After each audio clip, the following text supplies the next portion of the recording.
Keyinki söz Алимжанов Farhodbek Aybekovичке берилет. Рахмат, Нурбек Омурбекович.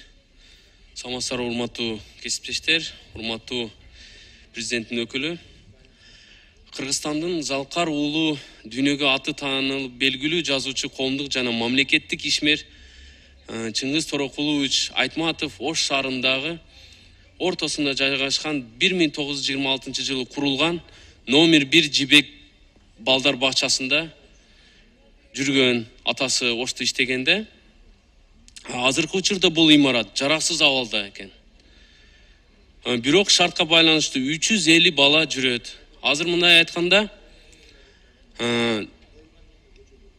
быйыл Чыңгыз Торокулович Айтматовго 95-чи юбилей боюнча весь дүйнөдө эмне кылат, мына скверлер, жолдор ачылып атат.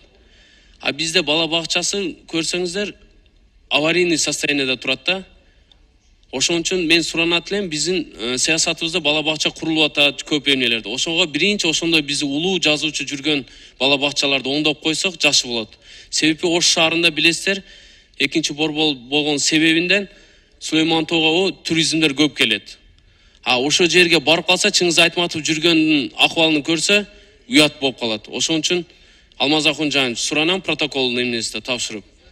Кийинкиси ошо жибек деген бала бакчанын бизде мектеби бар Чыңгыз Айтматовдо. Ошо бала бакчанын атын ham коюп койсок жакшы болот эле. Чыңгыз Айтматов бала бакчасы депчи. Шаардын ортосунда.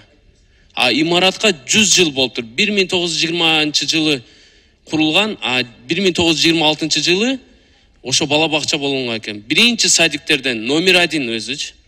Ошонго көңүл буруп коюңуздарды суранабыз. Рахмат.